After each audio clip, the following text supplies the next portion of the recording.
those three are met, once all three are met, you get sustainability. Once you get sustainability, you are a sustainable competitor in the market. So keeping this, I would say safety is a wonderful express way to get sustainable competitiveness. Fine, now how do you operationalize this? How do you actually put it into use? This is other part of it which actually I can't convince you about the subject. And in fact, I cannot connect you to the HR profession as well as this subject. The connection has to take place before I conclude my presentation. So now, as a solution, what you have to do is how to put it into operation. You have to develop safety culture. Right now, how I like to really develop a culture? A culture is nothing but the way we do things. The way we do things is the culture here. And then when we develop safety culture, doing things in a safe way, I would put it in very, very simple words, doing things in a safe way is nothing but a safe culture. So embedding safety into the organization culture would actually develop safety culture. But then how do we really do it? There are various initiatives involved in developing a culture. I would say it is the roadmap of developing a culture. I'm not actually going to elaborate on each of these areas because it takes a lot of time. You have to assess, set goals, create procedures, and then talent management, communications, learning, training, framing up, motivate, inspiration, and then participate, integrate, measure, performance, invite, experiment, share, audit, and of course, punish. These are all the various initiatives connected in development of a culture. Now, with reference to these initiatives, with reference to developing of a safety culture, what is the strategy of HR? This is my topic today. All that I have done now is only a background work I have done. Now I am actually connecting the subject to the HR community. If you feel that the safety has got a connectivity with the sustainability, and sustainability is the one that gives you the competitiveness, and if that is the theme of our program, now we have to understand whether HR paternity, whether HR department has got any of this area. Again, another issue that is there before we proceed. There are many organizations where there is a full-fledged safety department, but because ultimately you are the people who are dealing with the entire manpower of the organization. Others will deal with actually their production targets or their profitability targets or whatnot, but you are the person who are going to deal with the man as a center there. So you have to really understand whether the targets of other departments are also realistic and then achievable and measurable at all. And then of course creation. When other departments busy with their having their own policies and then procedures, whatnot, so many things are there. You have to continuously work on development of collaborations and partnerships. This is one area I would look at the HR department. I would refer one small example. The L&T had worked with Udyoga Mandali of Delhi on a particular issue, and as a result, you must have seen a helmet with a small projection on the top of it, where a woman worker or a male worker working in the construction area to carry the concrete material for the slab, they put the gamela, what you call a small dish with concrete, they put it on the helmet itself.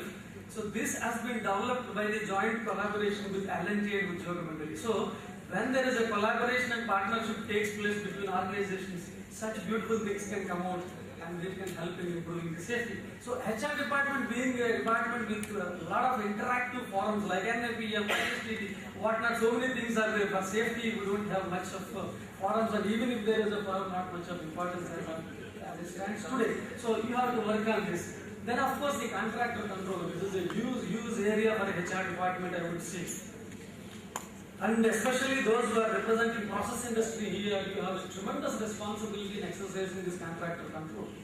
Everything of a contractor could be a tool, could be a tackle, could be an equipment, but everything has to be controlled. But they may be dealt by the engineering department, but contract workers' quality and their competency and their fitness, their suitability, their education level, their attitudes, this will be dealt by HR department. Make sure these people who come often now and then come and go, HR department has got a tremendous role, and then their failure would ultimately manifest to be a disaster in the industry, especially in process industry. So make sure that you have a package for the contractor control in your organization. And then of course coordination with enforcement. Kindly look at the word once again. I use the word coordination, not management of enforcement department, or not manipulation of enforcement department. This has to be born in your mind. You are there to coordinate with the departments and then try to follow the actions. Unfortunately, even if we perform inspection, at least for another 30-40 days, I don't even see the HR executive even inquiring what are the findings and then what kind of things that are coming out. So HR department is actually community as refers to safety is another area. Then of course learning the spirit and purpose of the existing laws. This is missing element with many of the executives. The changes in the legal framework, I am sure that many of the people in the profession are unaware of even the existing framework. So there is a great responsibility on all of you to understand the changes in the legal framework. The journey has to start with the compliance. Unfortunately, people starting somewhere and then trying to comply with the law somewhere else. But you have to start with the compliance and then try to learn how to give more in the law. Then of course the training area, which I don't have to tell you, on the master circuit, I need to have a basic safety and health services training and the customers for different groups. Decision making by managers, there has to be a training from your side. Then of course other areas, evaluation and reflection course. The framing up of mind is very, very important area to be taken up by HR department. And then of course it is a license to operate. You have to convince people that you are licensed to operate only with this. And then safety is actually a financial opportunity. The survey says in America, every investment in field of safety by $1 in US, they get $3 return. This is what the survey says. So everyday business, it's an urgent business. One factory, there was an accident because of the floor opening. When people were very busy in taking him to the hospital and meeting the requirements, then within 4 hours another fatal accident took place in the same place in the same day. So safety is an urgent business, you can't put it in timing. Of course, innovative, it's a cutting edge to organization and reputations. Motivation, yes, you are on the master circuit, I don't have to tell, but amplify the effect whenever somebody does it good. Please make him proud for it, and then of course appreciation should be in public. Then of course participation, safety competitions, safety celebrations. I often find only 2-3 people getting the prizes every year. They only participate, they only get the prizes, and they are only rewarded. Nobody else participates. This has to be taken up by the HR department. And then celebrations, the organization works with 1,000 workers. When I go as a chief guest for the safety day celebration, I only find 50-60 people. Nobody else participates. So this should not be trend there. Then of course company resources for outside safety. Integration, it has to be for all the functions and all executive roles and non-existing. Measurement, this is another important area which HR department has to take up. As Peter Drucker says, what you cannot manage or measure, you can't manage. What you cannot measure, you cannot manage. So you have to have a performance measurement, and then accordingly you have to actually compare people's performance against the targets. Then of course invite questions, suggestions, speakers, experimenting. This has to be encouraged. You have to allow the experiments to come up. Sharing, internal, external sharing, and then partnership with the organization. Of course punishment. It has to be there to make people realize that safety is a condition of his employment. He is employed subject to condition that he is going to comply with the safety requirement. To that extent, the punishment has to be designed, and it could be proactive. Sometimes it could be reactive also. Nothing wrong in this. So overall, the strategy I would say is development of human resources is the first predominant area, keeping our backgrounds into consideration. Then of course the management, whatever you have developed, but more important is the combination of these two. How much amount of development trust you have to put and what is the management technique you have to adopt. The combination is the key for success in this area. So I would say safety culture without HR strategy is high risk. The HR department stands for high risk because if you don't have a strategy, a wrong person enters the organization and ultimately he creates an accident in my factory there. And then of course the safety culture with HR strategy, you become highly reliable. The strategy of an organization will completely change with your presence. So no organizational strategy can be complete but for your completion there. So it has to be worked with all of you. So sum up simply, the HR strategy will lead to a good safety culture, will lead to sustainability, and you start getting the benefits which I have discussed, which ultimately take you to the competitiveness that is going to be sustainable all through the life of your organization. Thank you. Not now in 5 years, in 2 years. So, it's very true. I agree with the question. In fact, that's our very real problem. It's a question of aspiration versus reality. companies who have better growth prospects than the industry average are able to manage this to a large extent. For example, I naturally, because I belong to banking industry, I can only take that as an example. Relatively, in new generation private sector banks, this issue is very, very less as compared to our PSU counterparts. In PSU banks, a person becomes I have my PSU background. I joined, and after 13 years or 14 years, I became the branch manager of a bank. I joined as a junior officer, and after 13 years, I became a branch manager. But when I joined, I thought that one day I will become chairman of this bank. But over a period, I realized that yes, it may not be immediately possible, but one time, yes, one day. So that's the situation, that's the reality, and the reality is understood after some amount of maturity in the ladder. In private sector banks like us, how we manage is the career progression is made little more in a very transparent way. So what we do is we publish the goals and the performance. The publication is for everybody to see, the entire employee. So in case of anybody getting promoted, the entire mass will know that yes, it is only because of the performance this person has been promoted. And generally these people who aspire, we need this aspiration, because without aspirations, how the industry will go, how the company will go, how the firm will go. So we need these aspirations, but we in private sector, we manage this with this way. It is also better to involve every level in decision making, and that will also solve this, because when the employees become managers, they know how difficult it is to manage things. So instead of answering them, put them in their answering seat, and they will know what the reality is. Sure. The question is, what are the precautionary or proactive approaches one should take so that Gen Y can handle the challenges once most of the Gen X retires by 2015 to 2020? The fact that this question has come up itself, I think there is a lot of proactive thought that is going on over there. But that aside, I think one big change that you would see in terms of the learning style of the Gen Y versus the Gen X is the Gen Y is far more visual and they're far more screen based. So in terms of whatever processes that you have used on paper, which you and I are most comfortable with, possibly we'll have to shift to the e-base, to the screen as quickly as possible. I think Madhuraman spoke about e-learning. It has become, in fact, all you have to do is look at your own self, how much of the reading actually now you do on paper and how much of it do you read on screen. And for many of us, the screen has become 30-40% of our reading. Now, that is it is given, it's not going to change. So possibly the first step that you will have to do is to shift all that you have in terms of paper, in terms of processes, in terms of methods, move on to E. Second, it also gives you a fantastic opportunity because you can create simulations. You don't have to actually handhold them and train them in whatever they are doing. You can create a lot of e-learning programs which ensure it's not just one person that you have to teach. You could have a mass of people ready.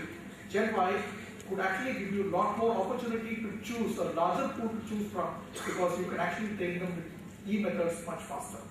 So if I had to answer it in one word, I think one most important that you have to move is to move the electronic learning process and to convert all that you have on paper onto electronic, so that you are able to train them there, you are able to leave a legacy there.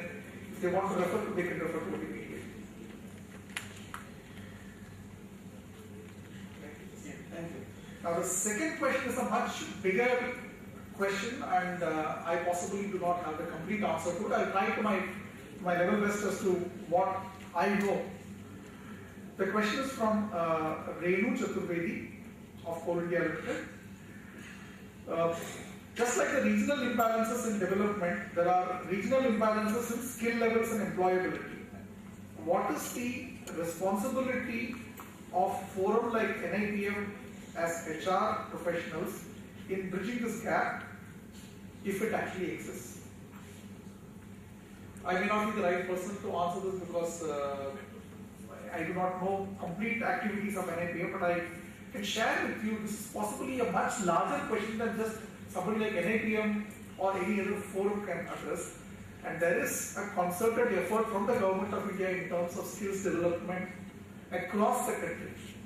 And there's a concerted effort in terms of skills development corporation which is being putting in various steps to enhance the capability and employability of a wide swath of our society. Instead of manuals. What exactly this question mean? In fact, I couldn't understand. The question? Yeah, I mean, I don't know. Why all reports have been technological instead of manuals? Yeah, correct. I mean, the question need to be corrected so that I can give the answer. In fact, which report, that also I do not know. And then I have not asked for any technological report instead of manual anyway so far. So I'm not very sure what exactly the question is. Then the second question is, with the huge number of contractors with the contract labor in India, is it possible to match the safety standards of developed countries? Yeah, it's a good question. But I have another question to answer this question. Who asked you to go for a contract worker? There is no law in this country which makes you mandatory to go for a contract worker. If you have a problem in engaging a contract worker, don't apply. Apply a regular worker and then go and improve the standard. This answer is not your liking, I know. This answer is not your liking, definitely I know, but this is unfortunately the issue is today. If you look at the accident situations previous, to gain the entitlement of entering the factory has to pass through this package. In fact, I read about an article in one of the organizations. They have complete 3 weeks of immersion program. They say immersion program before the person is allowed to enter into the organization. So it all depends on the level you want. You know, as somebody said, you will achieve the level of safety what you demonstrate that you want. If you are satisfied here, you will get people up to here. If you are satisfied here, you are getting people up to here. In our own country, you can see both the extremes. It all depends on what is that we are trying to demonstrate. I think I have answered. Thank you. A. Sundar Raj and D. Chandrasekhar Verma. Thank you, sir, for your valuable information, and it is so useful for us. Chairman, Permanent Chapter NIPM, to please hand over the memento to the chairperson, Shri A. Khan, as a token of gratitude.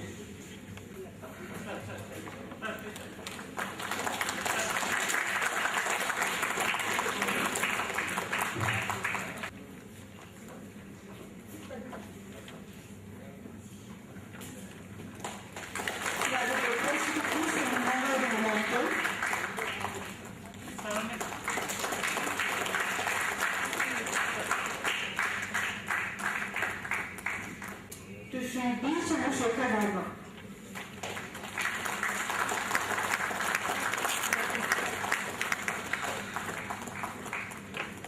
The dinner and the cultural facilities would be provided at Sai Priya Beach Resort, which is opposite to the Nipm.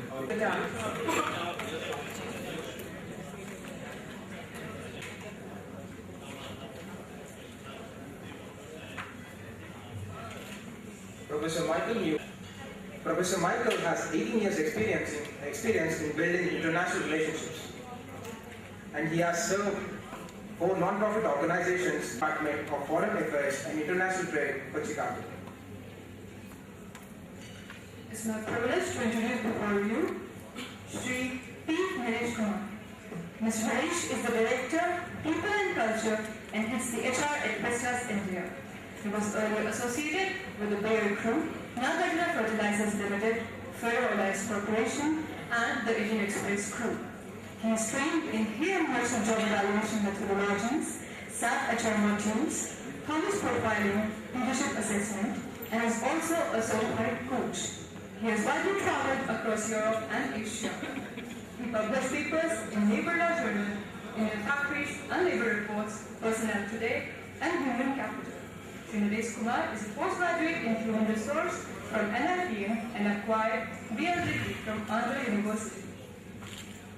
It's my privilege for Sri Pushp Joshi, Shri Pushpa Joshi is currently Executive Director for Human Resource Development, HPCL, Mumbai. He is graduated from XLRI, Jamshedpur, and he joined Hindustan Petroleum Corporation in 1986. Ambitious but committed, Shri Joshi has become the youngest Executive Director of the Fortune 500 Public Sector Unit at the age of 46. Presently, he is heading the corporate HR function of HPCL. He has delivered lectures at premium institutes like Harvard Business School, IIM Lucknow, and many other colleges. I would like to present before you Shri I.B. Anand Kumar Raju. Shri Anand Kumar Raju is working with Air Liquid Engineering India Private Limited. He worked in various companies including Saturn Computers Limited, Infotech Enterprises Limited, and Country Club India Limited. He has 9 years of experience in HR expertise in training and development. He has exposure to HR full life cycle, recruitment, performance management, compensation, and associate relations. He has also experience in HR strategy formulation, policy making, and designing and implementing systems. He traveled to France, China, Malaysia, and Singapore on professional assignment. Managing diversity. I will play the role, given we've had the recent Formula One race here in India, I will play the role of flag waver. At the beginning, I will wave the flag to start, and I will wave the flag at the end, and intersperse myself a little bit from time to time where appropriate. It's also my role to introduce the topic of managing diversity, and I put together a little presentation to enable us to do that. So let's get started. First of all, I will do the introduction. Then we'll hear from Mr. Yoshi from HPCL. Then Mr. Kumar from Vestas. Kumar Raju from Air Liquid. A panel discussion of questions among us on the panel. And then the questions you pose as an audience after that. So first of all, what is a diverse workforce, or workforce diversity? And if you've been in any of my classes, you know I hate people who read their PowerPoint. This is one instance where I do think it's appropriate, so just let me read it for you. Policies and practices that seek to include people within a workforce who are considered to be in some way different from those of the prevailing constituency. So, workforce diversity is a growing phenomenon, and it's one that bears paying much closer attention to moving forward. So, first of all, let me put diversity in context here in India. And I break it up in two general scenarios. First, taking a look at culture. I don't think there's any question that India has a very old and rich culture and is unbelievably diverse in terms of language, religion, and so many other ways. And so there is absolutely no question that India is a very diverse place. However, historically, there have been people who have been deprived, suppressed, and so on within this diversity. And so that's something that needs to be addressed. Additionally, in economic terms, India is relatively new to a free and open market. 20 years ago, approximately, things changed. And so a competitive marketplace is a little bit different environment than India was used to the prior 50 or 60 years to that. That's a change, and it impacts upon how India deals with its diversity today. And lastly, I'm an American. It's obviously a very individualistic country, and that's quite different from here in India, which has a very collectivist kind of mentality. Where that impacts upon diversity is if we are talking about separating groups of people, and in some cases even individuals out, that goes against the collective mentality that prevails here in India. So that's the last cultural variable that makes diversity different in India compared to other places. There are also a few legal issues which impact upon diversity here in India as well. In other words, there is an equal opportunity directive. There are affirmative action programs in place. They're not necessarily legally prescribed, but they are encouragements and incentives for companies to pursue those kinds of activities. I noticed relationships between men and women are very different here in India than what I'm used to in America. And I think it's safe to say that women have not achieved equality in the workplace yet in India.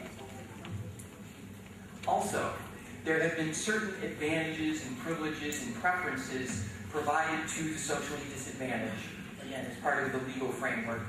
And from what I understand, there has been some resentment against people who are given those privileges. So that's another thing that makes it different here in India. And lastly, there are still a number of organizations which are very sizable and influential here in India that are owned by the state. And the state is even more strongly encouraged to pursue management of diversity and gives people with disadvantaged backgrounds preferences and so on. And so again, this is simply a list of how diversity is different in India compared to other places. So, my hope is to take a look at managing diversity in the past, present, and future. And I found a couple studies, one of which I think will typify diversity management in the past, another one which typifies management diversity in the present, and then I'll make a few projections into the future. So this gentleman, Dr. Subhash Kundu, wrote the report, Workforce Diversity, a Study of Employees' Reactions, about 8 years ago.